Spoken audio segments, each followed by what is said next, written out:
Salut Pierre. Salut. Je suis le comte de Monte Cristo. Il y a un problème avec la boîte noire. Tu veux vivre ou tu veux mourir? Et nous, on s'est dit qu'on pouvait vous rendre la drogue parce qu'on n'en a plus du tout l'utilité.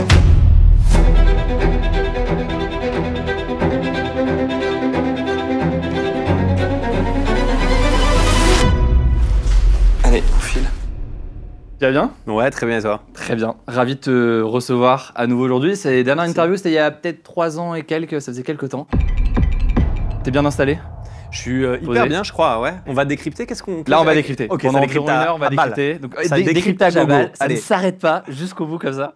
Il y a plein de sujets passionnants en vrai à aborder avec toi parce que là, tu sors Gourou. Ce sera sorti au moment où l'interview sera publiée. Il sort le 28 janvier. Gourou qui traite plein de thématiques différentes, ultra intéressantes. C'est un thriller qui est réalisé par Yann Gozlan, avec qui tu as déjà travaillé sur Un homme idéal ou sur Boîte noire. On sent d'ailleurs qu'il y a une patte qui est très présente dans ce film qui est très très cool. T'incarnes Matt dans ce film, le bon Matt, qui est un gourou en développement personnel, très influent en France dans le film et qui se laisse peu à peu dépasser en quelque sorte par la situation. Et donc voilà, plein de choses intéressantes à aborder dessus.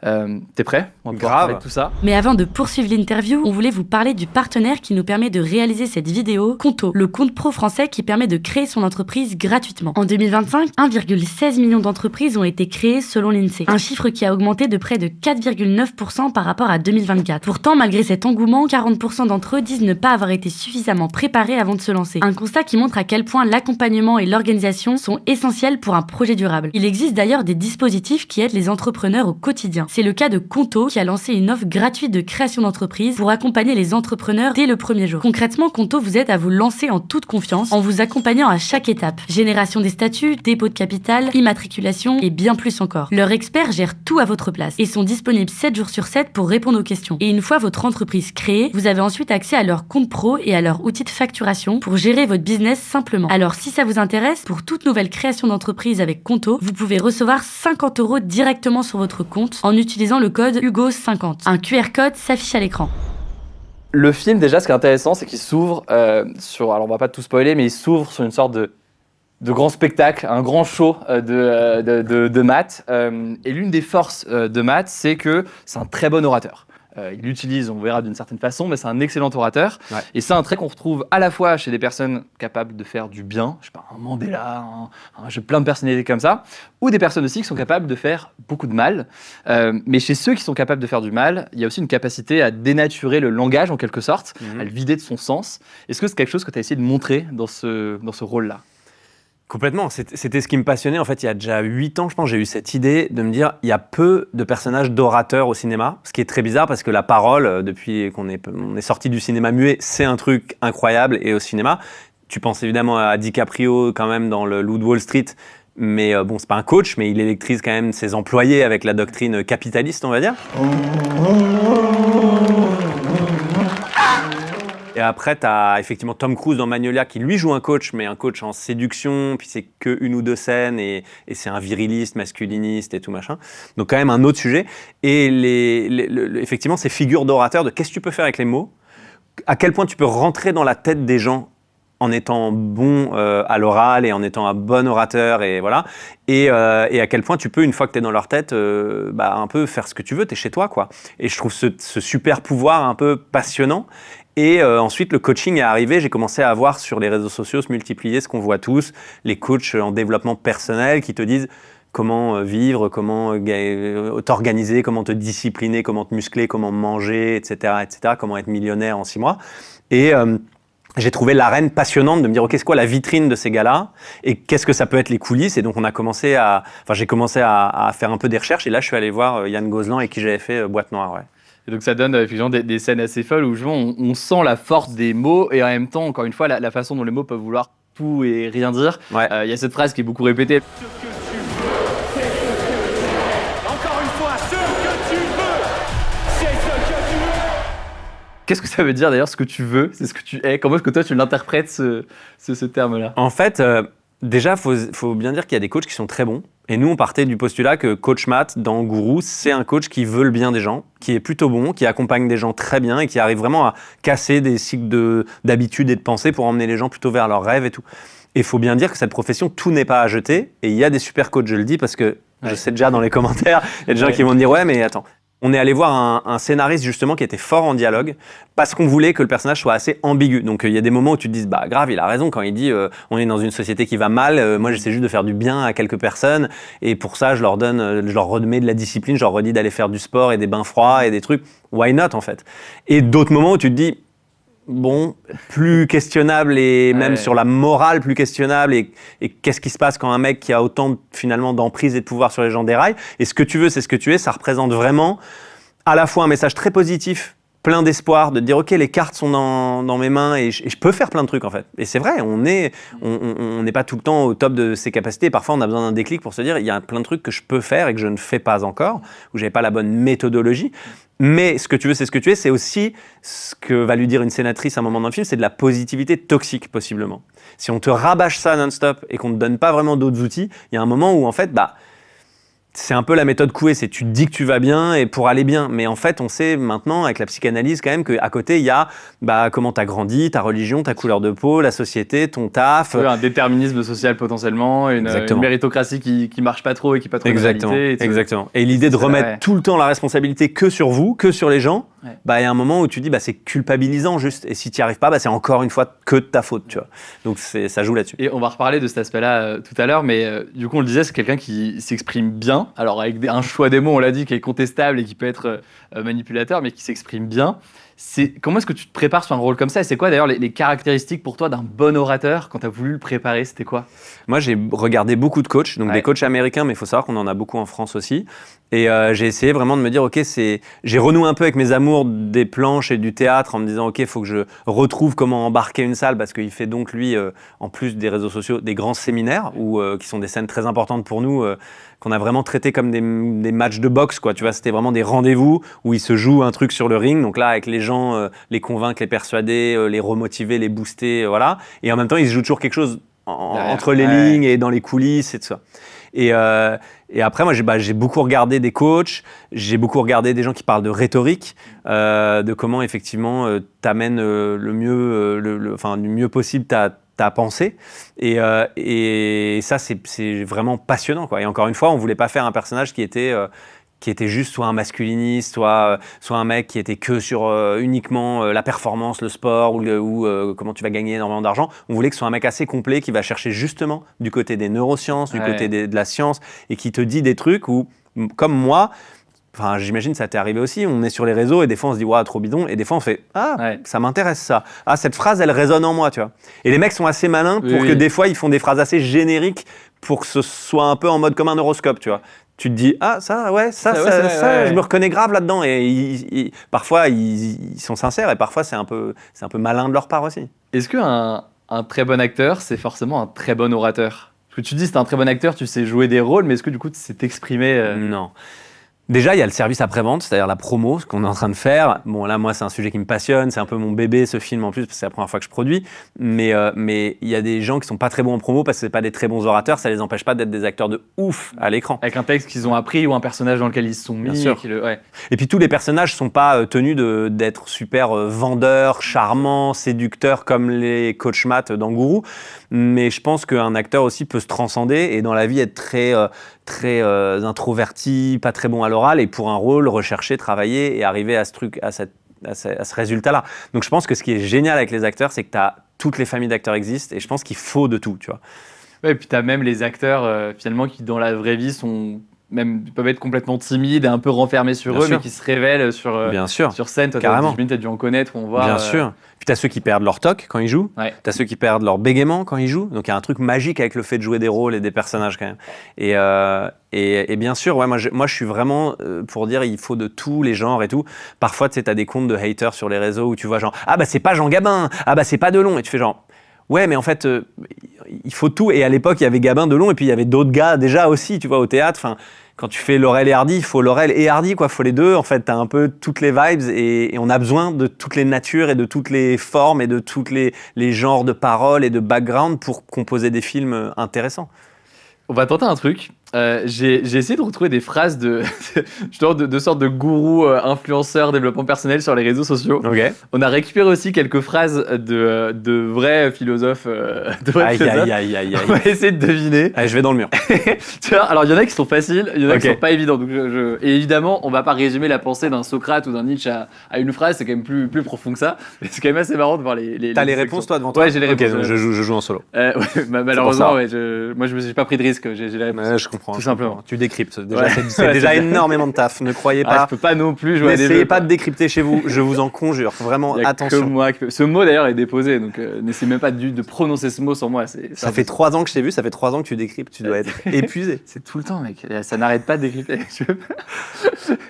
Alors.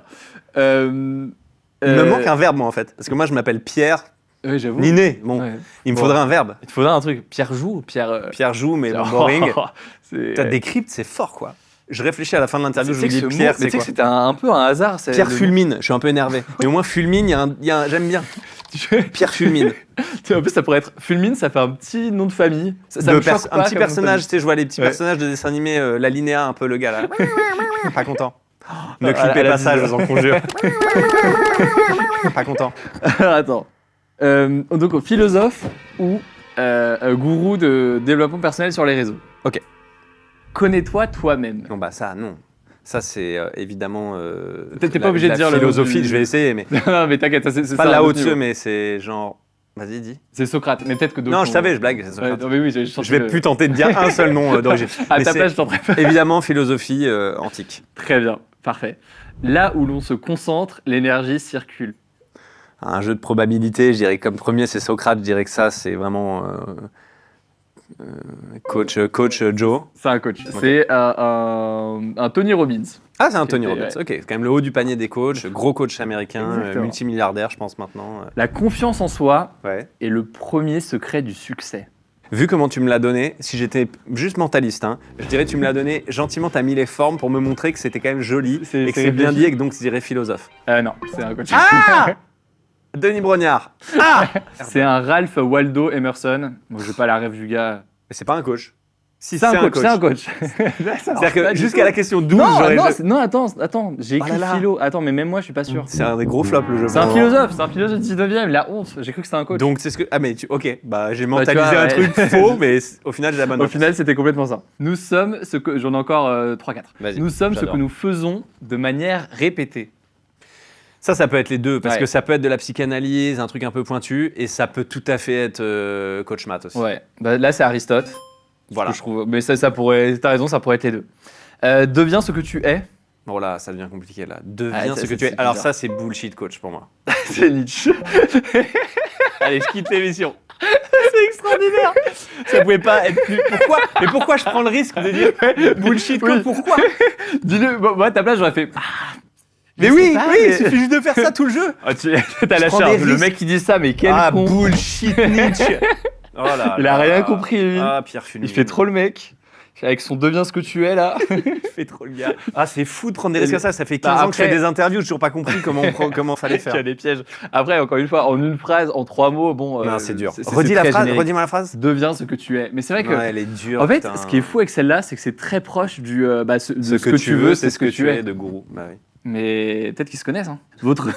Je crois qu'il avait écrit, il a fait une passe sur la V1. Il était venu, il s'est dit, vas-y, c'est pas mal.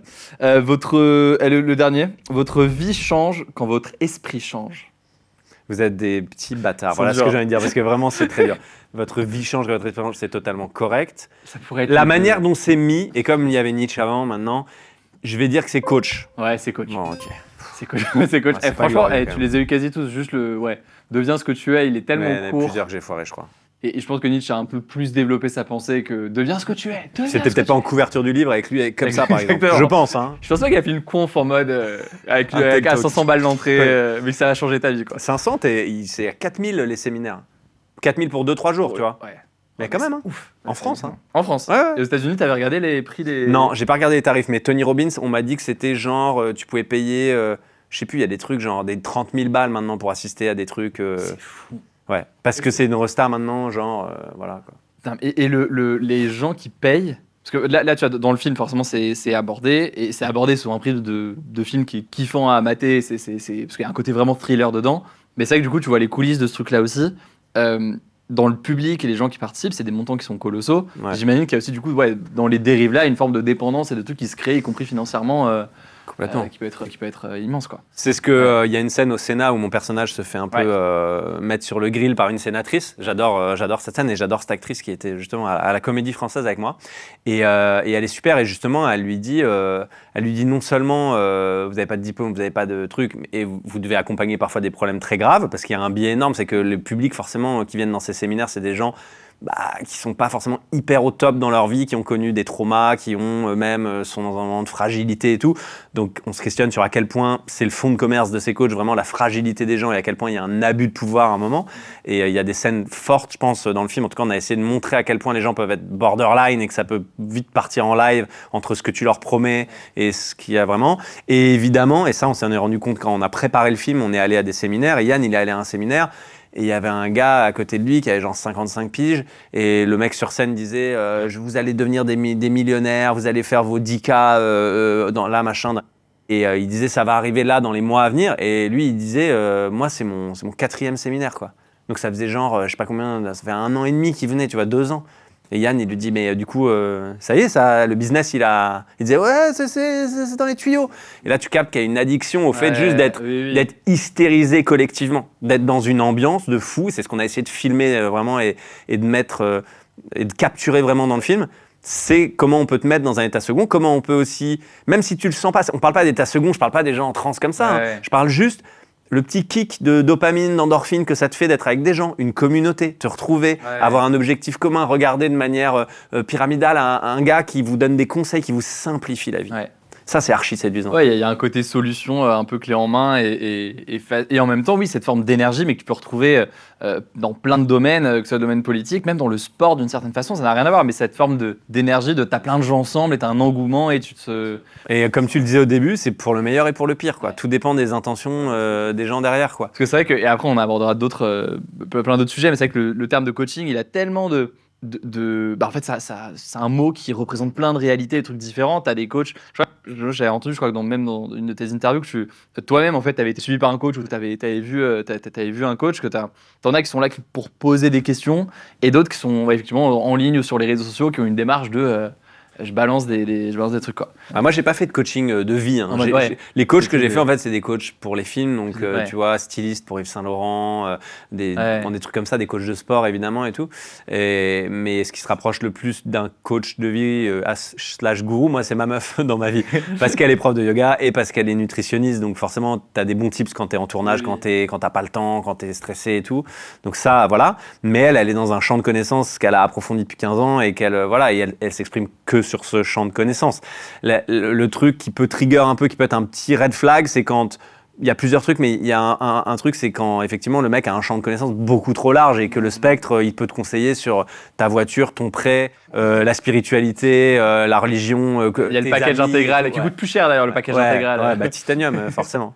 Non, et sur l'addiction, justement, du coup, la sénatrice, à un moment, dit à mon personnage, elle lui dit, d'ailleurs, vous jouez là-dessus et vous jouez sur cette positivité toxique et en même temps, c'est 3 fois sans frais et pack titanium pour les plus motivés et pour les faire revenir, quoi. Donc, il y a évidemment la question de l'addiction. Dans les autres phrases bullshit qu'on retrouve chez Coach Matt, il y a « Mon avenir est plus grand que mon passé ». Alors, on va pas reparler de la question du langage et du discours.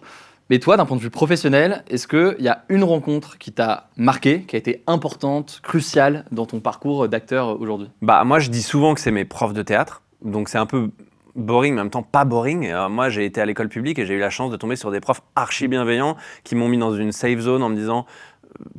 n'aie pas peur du ridicule, deviens ce que tu es. Deviens. Et là, je me change de dire, attends, mais j'ai été mindfuck depuis quand, en fait? Ce que tu veux, c'est ce que tu es. Non, mais qui m'ont dit justement, qui m'ont mis à l'aise avec le fait de faire du théâtre. Et t'as plein de complexes et tout à cet âge-là. Moi, j'ai commencé en 3e avec un prof d'anglais qui s'appelle Monsieur Albaume, je salue au passage. Et c'est vraiment lui qui m'a mis sur les rails de dire, tu peux jouer des textes, ça peut raconter des choses, ça peut avoir de l'écho chez les gens et tout. Et au début, je jouais des pièces où je comprenais un peu rien de ce que je disais, mais je voyais que chez les adultes, il y avait des rires, il y avait des émotions et tout. Et donc moi, je dirais quand même les bons profs passionnés, c'est tellement un métier hyper dur et franchement, chapeau à eux et gros shout-out à tous les profs de l'école publique notamment. Ouais. Et d'ailleurs, on a amené ton prof. Tu crois pas si bien dire, je suis retourné dans mon lycée montrer un extrait de Gourou et c'était très émouvant. Il y avait mon ancien prof de théâtre. Ouais. Incroyable. Ouais. C'est fort, très très fort. Ok, donc clairement donc, je dirais les ça. profs. Ouais, bah c'est eux qui font le switch. Après, j'ai mon premier agent. C'est que je salue, qui s'appelle Brigitte Descormier, et qui, elle, avait la curiosité de venir voir des lycéens jouer dans les pièces de fin d'année. Donc, il faut quand même se motiver. C'est pas tous les agents à Paris. Les scouts de sport, de foot ou de basket qui viennent voir les petits matchs. Exactement ça. C'est fou. C'est exactement ça la vibes. Et elle a toujours eu, toute sa vie, toute sa carrière, cette curiosité. Et du coup, elle est venue me voir jouer. Je faisais un chien dans une pièce, donc vraiment un rôle dont personne voulait. C'est lui. Ouais. C'est lui. D'ailleurs, l'humoriste Swan Périssé, ouais. elle avait refusé le rôle du chien. On était ensemble au lycée et on était dans l'option théâtre tous les deux. Et il y avait un grand spectacle de fin d'année et il y avait un rôle de chien et elle n'avait pas voulu le faire et elle avait pleuré même. Elle l'a dit, donc je me permets de le dire parce qu'elle l'a dit en interview. Elle avait pleuré parce que personne voulait de ce rôle et je comprends, tu vois. Et moi, je venais de voir Didier avec Alain Chabat et j'étais en mode, attends, moi je le fais le chien, genre vraiment si je peux ce chien, cabotiner justement et tout. Et du coup, j'avais fait le chien en délire, j'en faisais des caisses et tout. Mais du coup, l'agent à l'époque qui était là, s'était dit, tiens, il a du chien. J'imagine. Mais c'est quoi parce que du coup, je réfléchis, cet agent, quand il te voit faire ça, enfin, il y a quand même une capacité de se projeter, c'est quoi? Non mais bah oui, clairement. Et là, tu peux le dire très clairement. Il va faire coach Matt dans 20 ans, celui-là. Non, mais après, j'avais d'autres rôles dans la pièce, elle a vu d'autres choses, et elle m'a dit, vas-y, on tente le coup. Après, les agents, il faut bien se dire que des fois, ils tentent le coup aussi. Tu vois, ils disent, je prends le client, ça leur coûte rien en vrai en argent, c'est juste un peu de choses, et ils te rajoutent sur le site, puis ils t'envoient des castings, et ils voient si ça marche. Mais elle a toujours cru très fort aux jeunes acteurs, et c'était une agent incroyable. Elle voit comment dire, le fait que t'oses quelque chose, que tu vas à fond. C'est souvent la question des castings, moi ça me fascine, forcément c'est pas du tout mon domaine, que j'ai jamais fait ça, mais tu vois, je sais pas si t'as vu Jake Kelly là, avec Sandler et George Clooney, mais ouais, j'ai vu, il parle de la question des castings et des trucs, et tu sais, tu te dis, mais comment est-ce que tu te démarques quand t'as 50 personnes, 50 gars qui ont le même profil, le même truc, qui sont tous très très bons très sûrement, comment est-ce que tu te démarques sur un rôle, quoi? Est-ce que c'est du hasard? Est-ce que t'as fait un coup de folie, t'as tenté un truc au risque d'être ridicule, mais voilà? Il y a de ça. Déjà, alors moi, il y a deux trucs. Déjà, j'ai été tellement traumatisé par les castings, tellement je trouve ça dur comme toi. Je trouve ça très inhumain de devoir convaincre en une poignée de secondes, minutes que t'es le fait pour le rôle. Et en plus, ça peut changer ta vie vraiment, un casting quand même. Donc déjà, moi, c'était tellement traumatique que j'ai fait une série casting qui est sur Canal+, et qui sont des petites pastilles. On a décidé d'en faire de l'humour, mais pour nous, c'était des tragédies quand même. À cette époque-là, on était au cours Florent et tout, donc on vivait ça de manière quand même frontale. Et après, le casting, je pense que moi, assez rapidement, justement, quand tu parles de pas avoir peur du ridicule, te lancer, j'ai pris ça comme un jeu. Au bout d'un moment, au bout de peut-être 50 castings, j'ai commencé à me dire, ok, tu sais quoi, je vais leur faire le spectacle. Je vais pas venir un peu sage en disant, voilà, c'est mon CV, oui, et d'être trop sage. Je vais y aller un peu plus rock. Et en fait, ça m'a servi. Et moi, j'ai passé beaucoup d'auditions parce que j'ai fait l'audition donc de la classe libre au cours Florent, parce que c'est le cours Florent, mais tu payes pas, puisque si tu es pris à cette audition, ton enseignement est gratuit. Ensuite, j'ai fait le concours du Conservatoire national de théâtre à Paris, qui est un gros concours avec des gens qui viennent de toute la France. Et j'ai fait un concours, une audition un peu dans les caves de la Comédie Française pour rentrer. C'est bizarre quand je dis cave, on dirait que c'est passé des trucs très bizarres. Vraiment, c'était une audition de théâtre. On est resté sur du théâtre. Et en fait, du coup, heureusement que j'ai pris ce pli-là, parce que par exemple, au conservatoire, ça sentait vraiment la trouille dans tout le conservatoire. Tu rentrais le jour des auditions, ça sentait la peur. Je sais pas comment te dire, j'ai jamais ressenti ça à ce point-là. Les voix comme ça, les corps, l'ambiance, quoi. Et moi, j'avais la chance de travailler déjà un peu à ce moment-là, donc j'avais moins de stress parce que je me disais, si je l'ai pas, c'est pas si grave, j'étais jeune et tout. Et du coup, j'y suis allé en mode, on m'a dit, il faut que tu rentres, tu dis ton numéro, tu donnes la feuille de présentation d'inscription, puis ensuite tu te mets en place, tu dis ce que tu vas passer comme scène 3, Molière, machin truc. Et en fait, moi, j'ai dit un peu fuck that. Et j'ai fait un peu genre, tu sais quoi, ils doivent être saoulés. Je sentais l'endormissement dans la salle du jury. Ils en sont à leur millième candidat, il fait chaud et tout machin. Et du coup, je suis rentré en mode, j'ai commencé la scène, tu vois. En rentrant, j'ai dit non, c'est hors de question et tout machin truc. Je sais pas si c'était bien ou pas bien, mais en tout cas, ça avait le mérite, je pense, de les attraper un peu, tu vois. Et moi, quand on me demande des conseils, j'en donne pas aux gens parce que je dis je vous connais pas, je peux pas vous donner de conseils. C'est un des gros problèmes. Si t'as une formation, il me semble à côté. Mais j'ai quand même une formation et il y a une réduc avec Pierre Fulmine et Hugo Décrypte. Non, mais j'ai du mal à donner des conseils, mais quand les gens me parlent, ils font déjà des castings ou des auditions, je dis fais-leur le show. Oui, c'est le fait de se dire tout le monde va potentiellement agir de façon, comme tu dis, de façon très cadrée et tout. Donc si tu arrives à être à assumer un truc un peu différent. Faut pas avoir C'est l'air à double arrogant. tranchant. Oui, Ouais, c'est faut ça. pas avoir l'air arrogant. C'est ça tout le sweet spot à trouver, il est là. Mais je pense qu'il y a moyen quand même si tu fais les choses dans les règles, t'es pas obligé de défoncer la porte, mais tu peux quand même te dire, il y a un moment, je leur fais le spectacle, comme s'ils étaient au théâtre, ils avaient payé leur place. Ouais. Mais c'est un peu le truc de. C'est pas tout à fait la même chose, mais quand j'ai lancé ma chaîne et tout, j'avais 18-19 ans, je m'étais retrouvé très tôt à rencontrer des gens qui avaient des responsabilités assez importantes, soit dans des médias ou dans des trucs. Et la façon, moi, de me déstresser, c'est que je me disais, vas-y, en fait, toute la journée, il doit y avoir des gens qui sont un peu tu sais, c'est leur patron ou c'est leur machin, donc genre très, voilà. Et donc si je suis un peu plus normal, un peu plus naturel, avec un peu de chance, en plus, j'ai l'âge de son fils ou de son machin, donc chill, l'ambiance sera plus détendue, quoi. Et moi, c'était un peu une façon de contrer le truc, de me dire, vas-y, je me... T'ajouter un peu de familiarité, Ouais, un c'est peu ça. plus de... Exactement. Sans être moins pareil. de révérence, quoi. Exactement, sans être genre arrogant et tout, mais en me disant, bon, ça reste quelqu'un qui a une vie de tous les jours au-delà de ses responsabilités, et peut-être que même lui, ça lui fera du bien Bien sûr. de pas avoir le même truc du gars, parce que Oui, sinon, trop je pourrais être très- pyramidal, c'est ça. trop... Et je pense que ça me déstressait aussi. mais dans je suis le truc, quoi. d'accord. Et Ouais. pareil, moi, quand les gens ils mettent trop de forme, au bout d'un moment, ça m'angoisse, Ouais. quoi. Ça te crée un truc, une sorte de blocage, même de ton côté, quoi. Bah ouais. T'avais dit dans une interview récemment que une de tes plus grandes peines, c'était de plus être un enfant. Je crois que c'était au rencontre des papotins. Au papotin, ouais, je pense qu'on a parlé de ça. C'était très très ouais, cool. ouais. Pourquoi? J'étais curieux de pouvoir parler de ça. Pourquoi est-ce que c'est quelque chose qui te manque, cette jeunesse-là, cet aspect-là? Bah, j'en ai parlé un peu dans ce truc, mais moi, je sais pas comment toi tu ressens ça, mais moi, je trouve que, bon, t'es plus jeune que moi, donc c'était il y a moins longtemps, toi, mais non, je trouve que je suis pas genre nostalgique Ouais. genre, à me dire genre je veux, mais c'est vrai qu'il y a quelque chose d'un paradis perdu dans cette enfance-là, dans cette légèreté-là, dans cette absence de responsabilité, etc., etc. Et c'est vrai que j'ai un attachement très fort à ça, que j'ai cultivé avec mon métier aussi d'acteur et d'artiste en règle générale. Je pense que tous les artistes qu'on aime, c'est des gens qui ont un lien à l'enfance quelque part, à un endroit ou un autre, et ils nous rappellent à cette enfance. Et c'est ça qui nous émeut profondément. Ouais. Tu vois, moi je suis fou de Buster Keaton, de Robin Williams, et en fait c'est des gars où à chaque fois que je les vois, je vois l'enfant, et je vois cette insouciance, et je vois cette légèreté, et je vois ce pied de nez aux responsabilités, et je vois ce pied de nez à la mort en fait. Quand on est enfant, les enfants ils amènent de la vie en fait tout le temps. Et c'est vraiment une manière de détourner la gravité de la vie. Et donc je pense que ça me passionne, j'adore ça. C'est pour ça que j'adore les jeux, là même, tu vois, Aristote versus Coach, j'adore. Parce que dès que je peux me soustraire un peu à l'apesanteur et à la gravité de la vie, et donc le jeu, et donc jouer à faire comme si. En fait, on était tous acteurs quand on était petits, parce que tout le monde a joué à faire comme si. Tu regardes les enfants, il y en a plein qui jouent archi bien déjà, en fait. Et donc, je pense qu'il y a un peu un melting pot de tout ça. Je sais pas si je peux l'expliquer mieux que ça, mais... Non, mais oui, je pense que tu vas le retrouver là-dessus. Et alors, tu étais très discret sur ta vie personnelle, et je pense que tu as raison. Tu caches pas, par contre, le fait que tu es papa. Est-ce que ça, tu penses que tu retouches un peu d'une certaine façon, par procuration, mais à cette période-là, à cette enfance-là, quoi? Bien sûr. Ouais, complètement. Ouais. Complètement. Et puis, je pense que c'est hyper important de jouer avec nos enfants. Je pense que c'est un truc fondateur. Et je pense que si vous avez des enfants, il faut pas oublier de jouer avec eux. Et même si au début ça vous saoule, au bout d'un moment, normalement, vous allez rentrer quand même dans le jeu. Et quel que soit le jeu, normalement, il y a un moment où tu rentres, quoi. Ouais. Et bon, il y a des jeux plus durs que d'autres. Mais en vrai, je trouve ça très structurant pour nous et pour les enfants pour plus tard. Et je pense que c'est un truc c'est très sérieux de jouer, voilà. Même jouer à des conneries, c'est très sérieux. Il faudrait presque se dégager des petites plages horaires pour bien jouer avec les enfants. Nous aussi, pour bien faire limite des jeux de société avec des potes, aller faire du sport aussi, du sport co, c'est du jeu. Moi, j'aime bien faire du basket. Tout ça, ce rapport au jeu, c'est un ancrage au présent qui est, on le sait, très très bénéfique sur la santé mentale. Et puis il y a un truc aussi alors tu peux jouer juste pour jouer, au sens pour le kiff, et quand t'es un enfant, évidemment que c'est ça. Ouais. Mais ce qui est passionnant, et ça a été quand même beaucoup montré, c'est que le jeu, un jeu de société ou un machin, c'est aussi une mise en situation.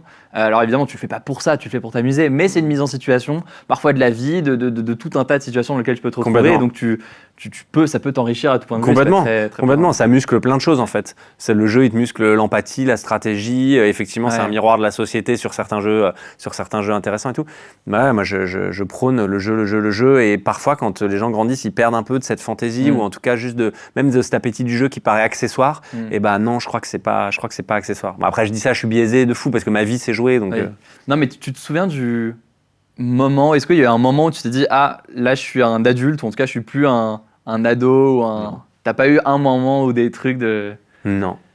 Je pense que j'ai vraiment travaillé pour que ça arrive jamais. Ouais. Et dans ma tête, j'ai toujours étonné que Je sais pas, des fois, tu vois, je rencontre des hommes et des femmes politiques que je croise et je vois que c'est très sérieux et tout machin et qu'ils me prennent au sérieux d'une certaine manière et tout. Et dans ces moments-là, je bug un peu, je suis un peu genre, mais j'ai 15 ans, moi, attendez, je suis en baggy avec des rollers, là, Donc pour moi, ça a pas bougé, j'ai l'impression d'être toujours cet ado ou cet enfant, quoi. Quand tu vois tu vois, t'as eu la chance forcément sur tes derniers rôles de jouer avec pas mal d'acteurs qui sont jeunes, enfin, non pas que tu sois âgé, mais qui sont... Non, mais Ça prend un mauvais tour, hein, cette interview. Attention. Non, mais qui Non, mais qui jouent depuis quelques années, qui ont peut-être... Et sur Monte Cristo, il y avait C'est ce que toute j'allais une dire. génération d'acteurs qui est beaucoup plus jeune. Des acteurs comme ça, tu vois, un Vasily Schneider par exemple Ouais. sur Monte Cristo ou d'autres, qu'est-ce que tu vois chez eux? Est-ce que tu as l'impression qu'ils ont une approche qui est différente? Est-ce qu'il y a une forme de prolongement? Parce que tu en parles avec eux de J'en parle pas cette carrière-là. frontalement, mais j'ai forcé de constater que Monte Cristo, c'est la première fois où je jouais un peu les papas et j'avais des enfants quand même, parce que Vassili joue ce qui aurait pu être mon fils à un moment. Donc, j'en parle pas, mais je vois qu'ils sont très... en tout cas, là, Julien de Saint-Jean, Vassily Schneider, ils sont très touche à tout. Ils ont un rapport peut-être encore plus décomplexé au fait de pouvoir réaliser, écrire, faire un peu de musique, Donc ça, je trouve ça très cool, c'est très fluide. C'est-à-dire qu'ils s'ouvrent très tôt au fait de dire je suis pas cantonné à un truc. Ouais. Est-ce qu'il y a, enfin je sais pas si c'est l'effet des réseaux qui jouent là-dessus, ça c'est peut-être un peu caricatural, mais bon vas-y, entre guillemets, hein, je me fais un nom via quelque chose, je suis devenu connu en tant qu'acteur peut-être, mais les gens peuvent peut-être me suivre sur un autre délire et sur un autre truc qui me fait kiffer. Ouais, peut-être les réseaux ont dû aider. En tout cas, c'est sûr qu'il y a eu un côté, tu peux faire plus d'un taf et c'est pas chelou et ça fait pas genre, mais attends, tu sais pas ce que tu veux et ça fait pas sérieux, parce qu'il y avait ça à un moment quand même, tu vois. Ouais. Donc je dirais ça, mais après j'ai toujours eu du mal avec l'idée qu'il y a des grandes vérités par génération. C'est vrai que moi je connais tellement des gens très différents, même là dans la génération d'avant ou la mienne, qui abordent ce métier mais de manière, encore une fois, drastiquement différente, même la manière de jouer sur un plateau, hein, comment recevoir les directions d'un réalisateur et les appliquer. Et donc j'ai du mal à faire des grandes vérités. Je suis pas très bon en zoom out et dire ok, cette génération ça va être amène plus un peu ça. ça, quoi. oui. Ouais. C'est sûr. Et on parlait des différentes casquettes. Là sur Gourou, tu as évidemment une casquette d'acteur, mais tu as aussi une casquette importante en tant que coproducteur du film.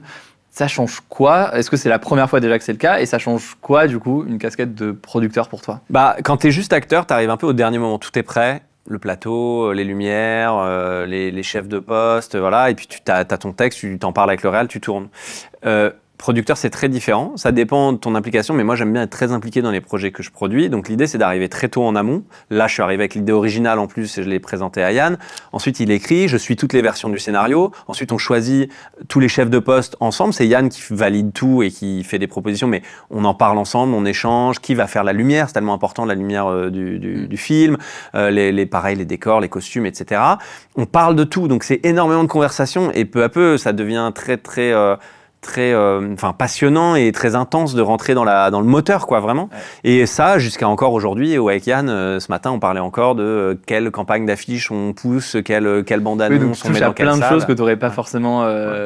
J'ai découvert plein de trucs et j'ai adoré ça. J'ai adoré accompagner le truc. Et puis après, quand tu tournes, c'est toi qui dois garantir la bonne fin du tournage, donc tu dois garantir aussi que l'argent va être bien utilisé et pas gâché, et voilà. Sinon, après, tu payes de ta poche, et aussi, tu as payé de ta poche tout le développement du scénario. Ouais. Donc, quand tu tournes et qu'il y a 2 personnages dans une cabine téléphonique, ça va, mais quand il y a 500 personnes, comme dans les grandes scènes de séminaire de Gourou, c'est génial, c'est excitant, on a envie d'essayer plein de choses, il y a des grues, on essaie de faire un truc super généreux à la mise en scène pour que les gens s'éclatent en voyant le film. Mais du coup, quand tu vois qu'on est en train de faire une heure sup, c'est pas comme quand t'es juste acteur et tu dis il y a une heure sup, ouais, j'appelle ma meuf, je la préviens. Là, c'est un peu genre il y a une heure sup, ça coûte, redites-moi le tarif. Yes. Et non, faut pas tarder, Yann. Là. Ça fait que des one shots sur toutes tes prises. Ouais, c'est ça, t'essaies d'être très sharp. Ouais. On essaie pas autre chose. Non, on essaie pas autre chose. Là. Elle était bien, je suis sûr qu'elle était bien. Il y a un peu ça, mais bon, on est très perfectionniste avec Yann, donc c'est rare qu'on coupe avant d'être sûr d'avoir le vrai truc. Mais d'ailleurs, tu vois, je reviens. Moi, ces scènes étaient vraiment, j'ai trouvé très très fortes dans le film parce que les scènes comme ça de grands séminaires, de trucs, en fait, toi-même, tu te retrouves un peu embarqué dans le truc et je trouve que vous avez vraiment réussi c'est aussi la façon dont vous l'introduisez sur la toute première scène, on est au fur et à mesure immergé dedans.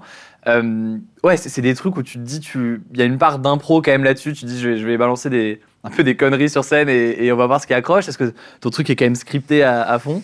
Il y a eu première écriture avec le scénariste Jean-Baptiste Delafont, donc qui a écrit D'argent et de sang, Baron Noir, donc qui est vraiment un mec super fort sur ça. Il nous avait fait des super dialogues.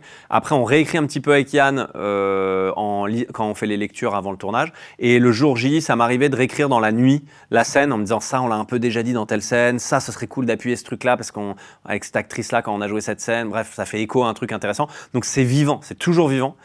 Et le jour J, le premier jour, j'avais un peu le trac, moi, en vrai, parce que t'avais quand même 500 personnes figurants, tu vois, qui te matent, et t'es censé les embarquer, et t'es censé leur mettre un tunnel par moment, des grands monologues et tout. Ça doit être vivant et tout, vibrant. Et j'improvisais des petits trucs. Bien sûr. Si je sens quelqu'un dans la salle et qu'il y a un truc, je peux aller chercher la personne et tout. Mais globalement, on avait bien taffé les trucs et on savait que les monologues, c'était encore une fois comme des matchs de boxe ou comme des grands moments de tragédie aussi, parce qu'il y a un moment, il parle de la famille, il va très loin sur ce qu'il dit sur la famille et tout ça. Donc, il y avait une beauté déjà et on voulait qu'il soit assez poétique, assez lyrique, ce coach. En fait, comme tu dis, on voulait qu'il embarque les gens et que le spectateur lui-même se dise « Ah, waouh, attends, je suis un peu en train de me... » Ouais, c'est quoi le lien là du... Dessus, exactement. Et on pense justement à peut-être là, je sais pas quand sort la vidéo, mais on réfléchit à faire sortir Coach Matt de l'écran et qu'il vienne dans la vraie vie peut-être. Très bien. Mais déjà la promo était très forte et très très kiffante enfin là que vous avez joué sur le côté teasing tu joues le côté influenceur, développement personnel à fond, face caméra et tout. Et c'est vrai que c'est des contenus sur lesquels on est tous d'ailleurs happés très facilement sur YouTube. Toi-même finalement tu t'es retrouvé. Alors je pense qu'avec le film t'as dû en bouffer, mais tu t'étais déjà retrouvé comme ça dans des boucles un peu d'algo ou ce genre de contenu vidéo. Là depuis mon algo ça y est, c'est foutu là, c'est que ça. C'est moi ça. C'est ça. Oui, mais comme je disais, il y a des mecs très séduisants et puis il y a des mecs quand je dis séduisant, je veux dire dans ce qu'ils te proposent, dans la simplicité. Donc là, il faut pas que les gens aient honte de se faire attraper. Il y a des mecs intéressants, il y a des moments où ça résonne bien avec notre vie et ça peut être une vraie aide. Encore une fois, toute la profession est pas bidon. On parlait de différentes casquettes tout à l'heure et là on parlait à l'instant des créateurs de contenu. Tu es très présent sur YouTube, toi-même, alors soit via des interviews comme on le fait là, mais aussi avec d'autres types de formats et trucs. Ça plaît toujours, parce que c'est toujours très, très marrant et très sympa de te suivre dans ces formats-là aussi. Toi, tu n'as jamais pensé à te dire, en parallèle d'un truc sur YouTube, je me fais un kiff et je me laisse un espace... Mais tu sais quoi, c'est une très bonne question et je suis ravi d'en parler avec toi parce que qu'est-ce que t'en penses?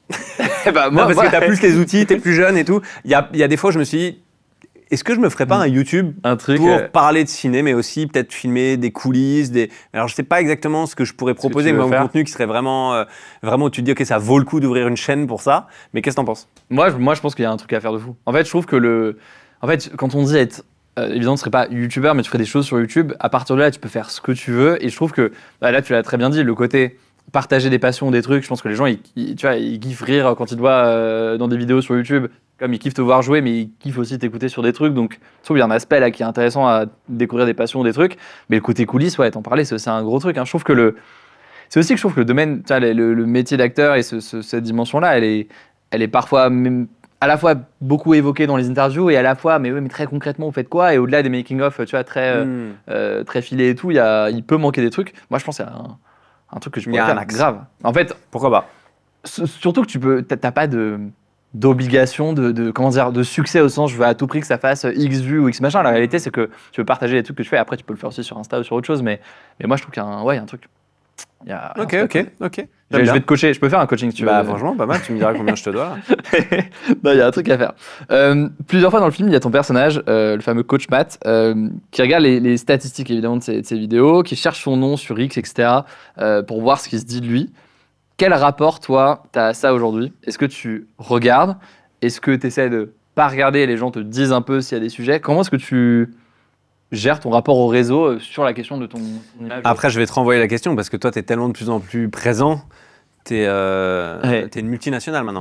Donc, non, mais en vrai, j'étais curieux de voir, toi, l'ampleur que ça a pris. Toi, on s'est vu il y a 3 ans, mine de rien, t'as ouvert depuis des cryptes partout.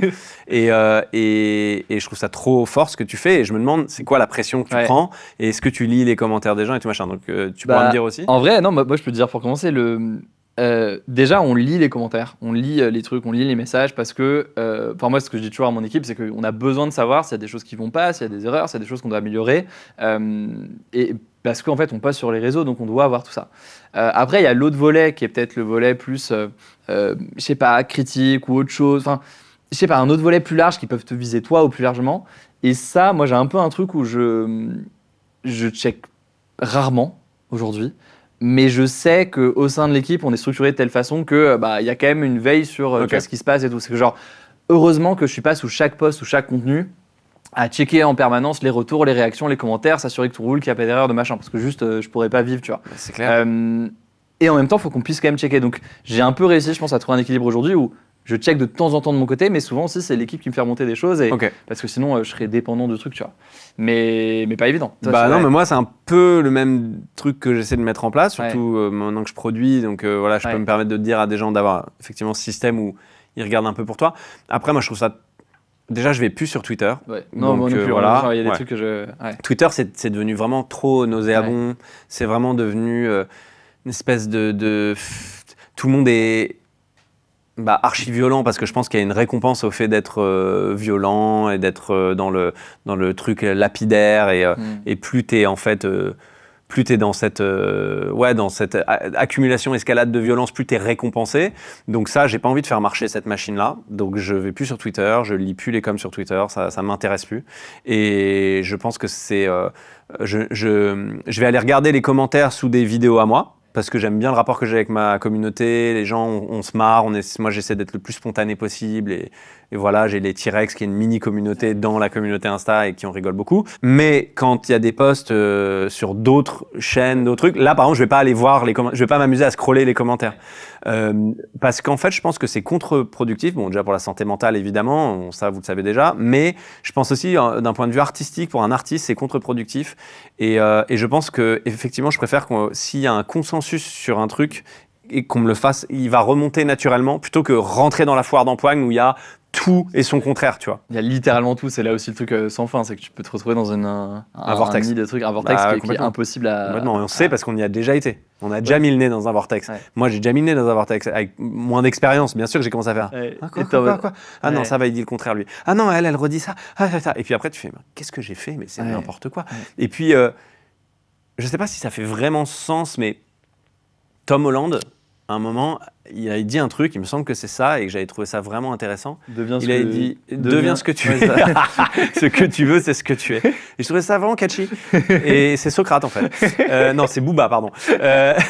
Non, et il avait dit si vous avez un problème avec moi, envoyez-moi un texto sur mon 06. Si vous n'avez pas mon 06, c'est que vous n'avez pas de problème avec moi. Et je trouvais ça intéressant en tout cas Ouais. ce que ça véhicule comme idée. Ton Tu vois ce que je veux attachement dire dessus. Et donc j'ai envie de dire aux gens calmez-vous. Tout simplement. Merci Pierre. C'était Merci trop cool. beaucoup. Ouais, trop Ça cool, fait comme plaisir. On aurait d'habitude. pu aborder plein de sujets différents, mais c'était passionnant La de prochaine fois avec te plaisir. recevoir là-dessus. Et ouais, très hâte de voir la suite. Bah ouais, et rejoignez-moi sur les réseaux, Pierre Fulmine. Pierre Fulmine et Hugo Évidemment, Décrypte. avec des belles formations, avec des très belles formations. À toutes, salut.